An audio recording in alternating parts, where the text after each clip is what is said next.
بسم اللہ الرحمن الرحیم۔ بسم اللہ الرحمن الرحیم۔ پیارے اور عزیز طلباء، آج ہم مولانا الطاف حسین حالی کی حمد پڑھیں گے۔ امید ہے کہ اس کے مشکل الفاظ کے معنی اور اس کی پوری تشریح آپ کو سمجھ آئے گی۔ آپ ہمارے ساتھ ساتھ رہیں گے۔ جو میں آپ کو عرض کر رہا ہوں، جو میں آپ کو پڑھا رہا ہوں، جو آپ کو میں سمجھانے کی کوشش کر رہا ہوں، وہ انشاءاللہ تعالیٰ آپ کو پوری طرح سمجھ میں بات آ جائے گی۔ سب سے پہلے جو ہم حمد کی طرف آئیں گے تو الفاظ کے جو معنی ہیں، مشکل الفاظ کے جو معنی ہیں، وہ میں نے بورڈ پہ لکھوا دیے ہیں۔ اس کو آپ اپنے ساتھ پھر نوٹ کر لیں۔ لیکن سب سے پہلے بات حمد کی طرف ہم آئیں گے۔ سب سے پہلے بات ہم آپ کو سمجھانے کی کوشش کریں گے کہ حمد ہے کیا۔ حمد اس نظم کو کہتے ہیں جس میں اللہ تعالیٰ کی تعریف، ثنا اور صفت بیان کی جاتی ہے۔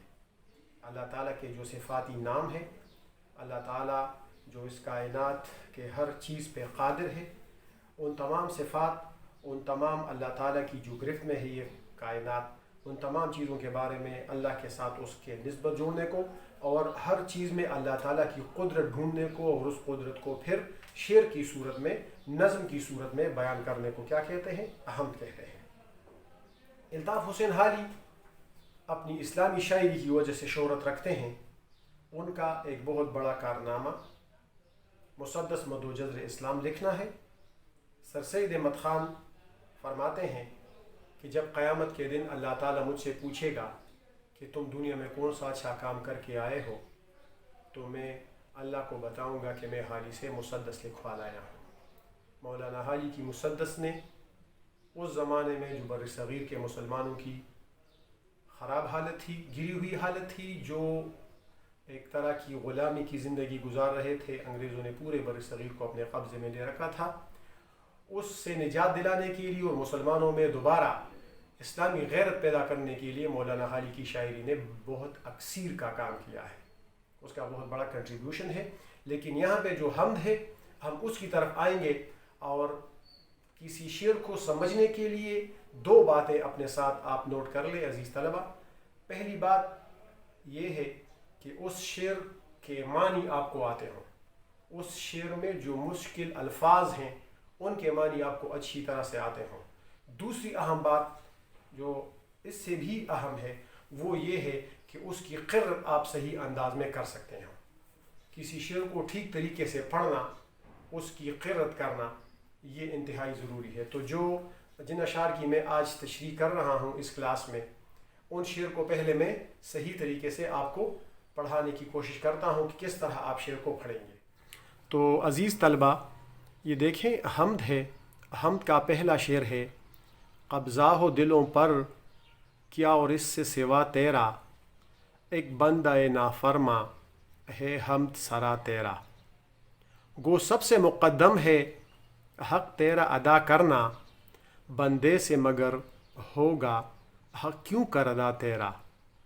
محرم بھی ہے ایسا ہی جیسا کہ ہے نامحرم، کچھ کہہ نہ سکا جس پر یہاں بھید کھلا تیرا۔ جچتا نہیں نظروں میں یا خلعت سلطانی، کملی میں مگن اپنی رہتا ہے گدا تیرا۔ عظمت تیری مانے بن کچھ بن نہیں آتی یاں، اس مصرے کو ٹھیک طرح سے پڑھیں۔ عظمت تیری مانے بن کچھ بن نہیں آتی یاں، ہیں خیرہ و سرکش بھی دھم برتے صدا تیرا۔ تو ہی نظر آتا ہے ہر شے پہ محیط ان کو، جو رنج و مصیبت میں کرتے ہیں گلا تیرا۔ نشے میں وہ احساں کے سرشار ہیں اور بے خود، جو شکر نہیں کرتے نعمت پہ ادا تیرا۔ طاعت میں ادب تیرا عاصیاں سے ہے گو بڑھ کر، طاعت میں ادب تیرا عاصیاں سے ہے گو بڑھ کر، عاصیاں میں ہے طاعت سے اقرار سوا تیرا۔ آفاق، دیکھیں جی، یہ یہ ہے: آفاق میں پھیلے گی کب تک نہ مہک تیری، گھر گھر لیے پھرتی ہے پیغام صبا تیرا۔ ہر بول تیرا دل سے ٹکرا کے گزرتا ہے، کچھ رنگ بیاں حالی ہے سب سے جدا تیرا. تو یہ قرأت آپ نے سماعت فرمائی اور ملاحظہ بھی آپ نے فرمائی.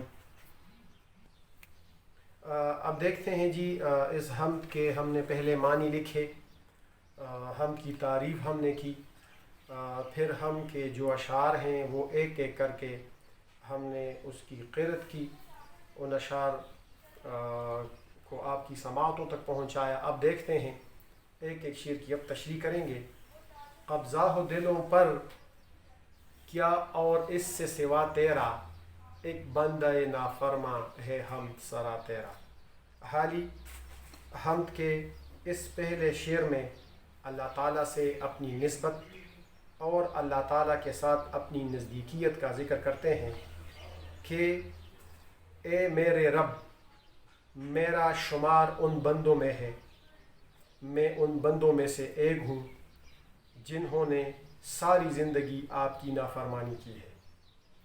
لیکن یہ آپ کا کمال ہے، یہ آپ کی قدرت ہے کہ آپ نے مجھ جیسے گنہگار بندے سے بھی اس طرح کی حمد کہلوائی ہے.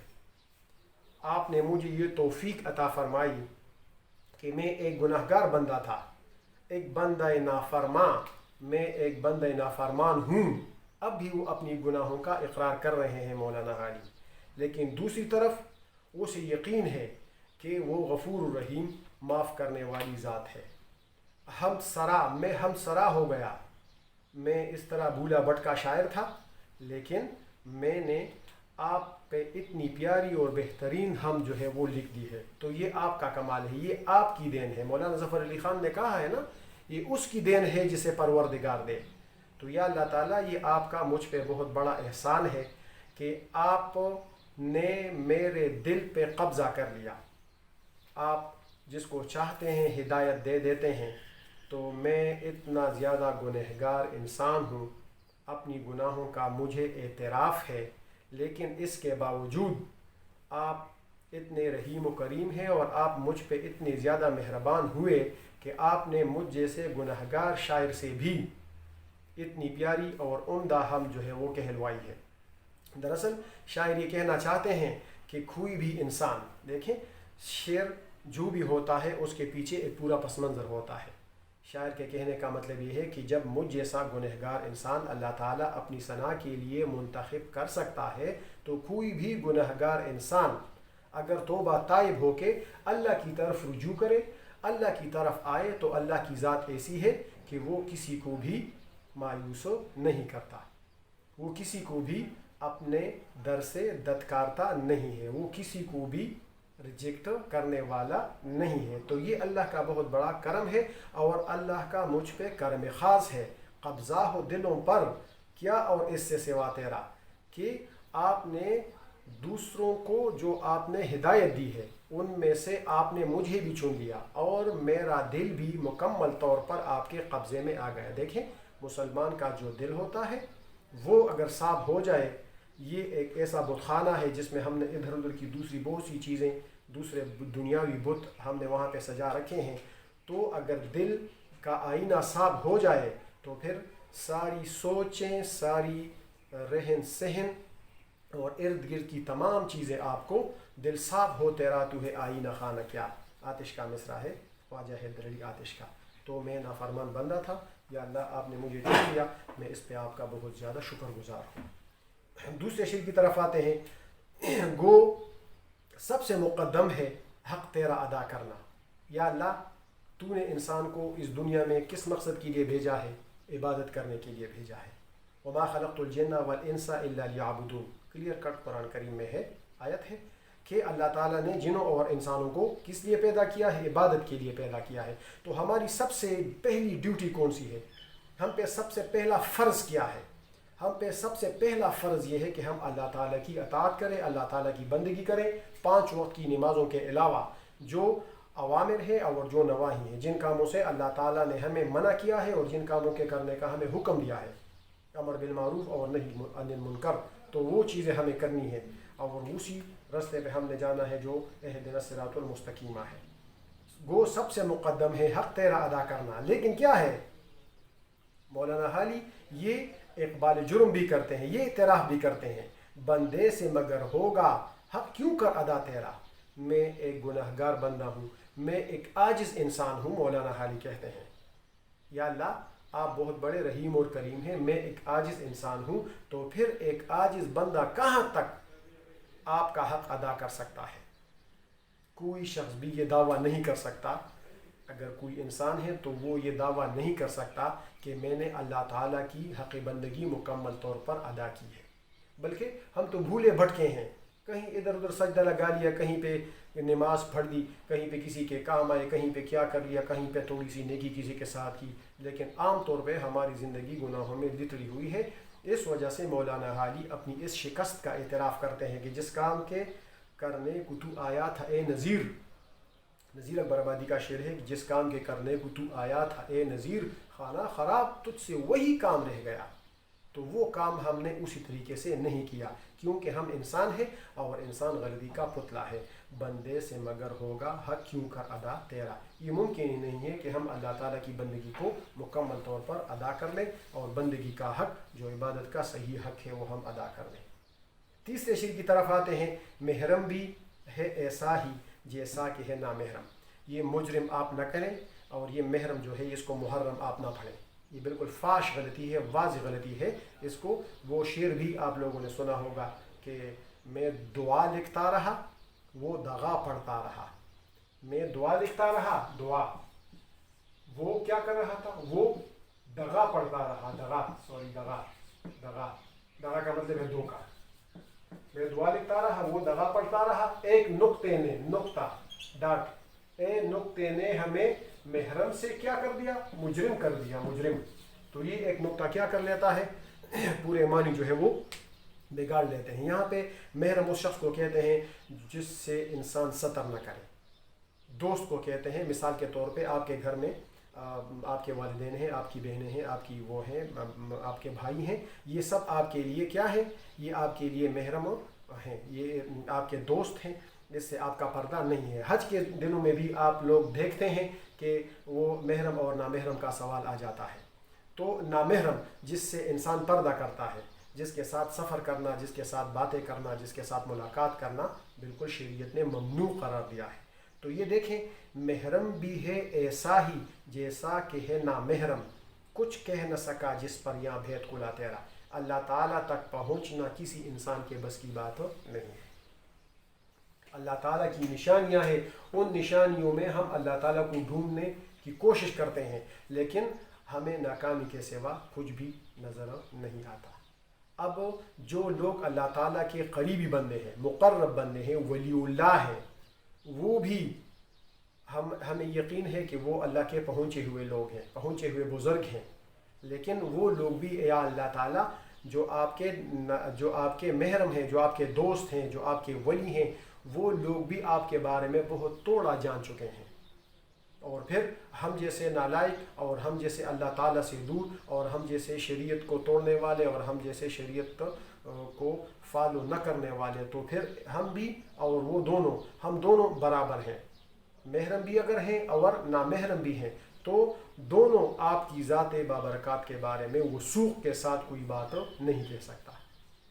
اللہ کی ذات کے بارے میں وثوق سے ہم اندازے لگا لیتے ہیں، ہم قرآن میں جو آیتیں ہیں، جو حضور صلی اللہ علیہ وسلم کے احادیث مبارکہ ہیں، ان سے ہم کسی نتیجے تک پہنچنے کی کوشش کرتے ہیں، لیکن یا اللہ آپ کی ذات ایسی ہے، وسع کرسیہ السماوات والارض، تو آپ کی ذات ایسی ہے کہ آپ تک پہنچنا اور آپ کے بارے میں مکمل طور پر جاننا یہ اس انسانی دماغ کا کام نہیں ہے۔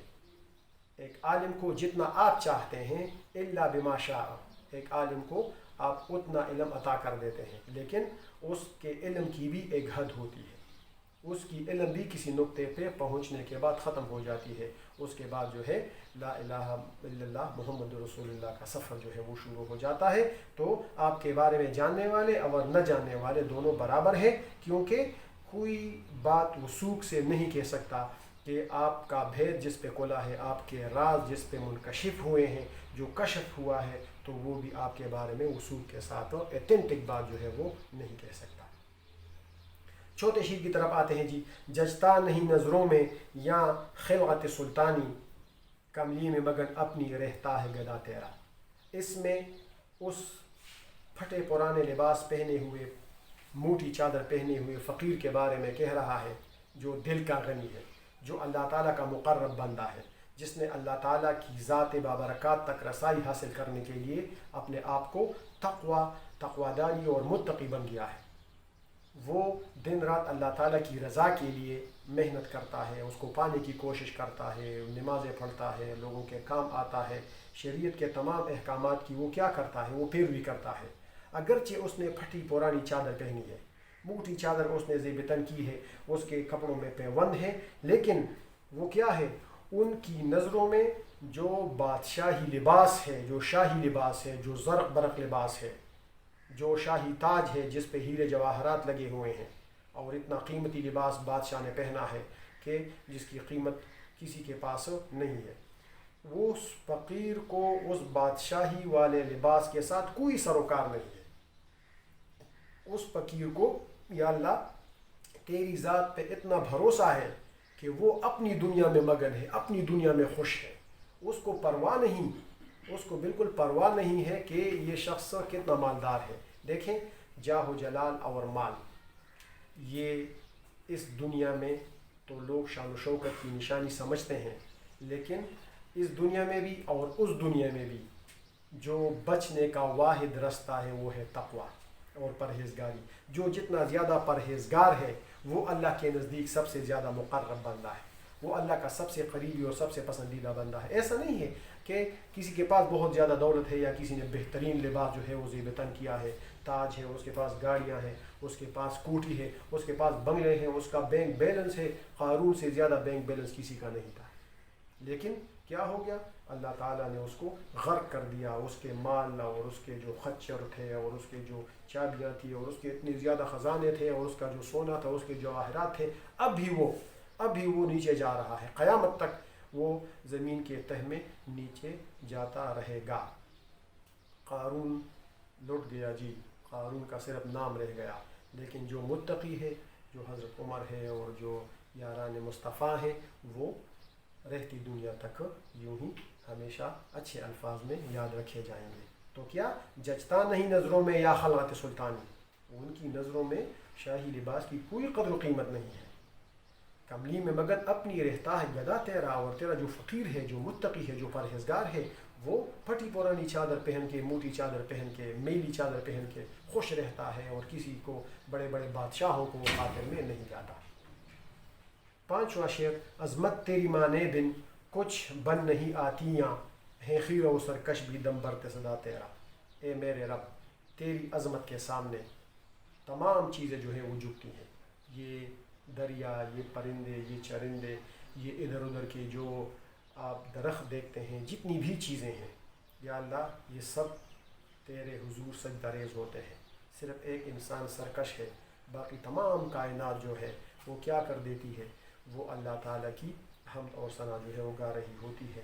یہاں پہ عظمت تیری مانے بن کچھ بن نہیں آتیاں، یہاں پہ کوئی بھی اگر گستاخ شخص ہے، کوئی بھی اگر سرکش ہے، کوئی بھی اگر باغی ہے، اور وہ آپ کے احکامات کی حکم عدولی کرتا ہے، آپ کے بتائے ہوئے رستے پہ نہیں جاتا، صراط المستقیمہ کی بجائے صراط الذین کی طرف جاتا ہے، اور دن رات لہو و لعب میں مصروف رہتا ہے، جوا کھیلتا ہے اور اس طرح کی غیبت میں مبتلا ہوتا ہے، اور جتنی بھی زیادہ گناہ کبیرہ ہے سارے کے سارے وہ کرتا ہے، لیکن جب وہ کہیں پہ پھنس جاتا ہے، جب آپ اس کو پکڑ لیتے ہیں، تو پھر وہ کیا کر لیتے ہیں، وہ بھی پھر اللہ اکبر کا نعرہ بلند کر دیتے ہیں۔ دیکھیں، جب کوئی زلزلہ آتا ہے نا، ہم سب بھاگتے ہیں، بہت بڑا گنہگار شخص بھی اگر وہاں پہ ہے، وہ وہاں پہ جوا بھی اگر کھیل رہا ہے، وہ اگر سینما میں بھی بیٹھا ہوا ہے، تو وہ بھی اس طرح کرتا ہوا یا اللہ خیر یا اللہ خیر کرتا ہوا باہر نکلنے کی کوشش کرتا ہے۔ تو اس طرح کا کسی اور شاعر کا بھی ایک شعر ہے کہ وقت پڑنے پہ تیرے منکر بھی ذکر کرتے ہیں زیر لب تیرا۔ جب اس طرح وہ ان کو آپ دبوچ لیتے ہیں، آپ کی پکڑ، یا اللہ تعالیٰ آپ کی پکڑ بڑی شدید ہے۔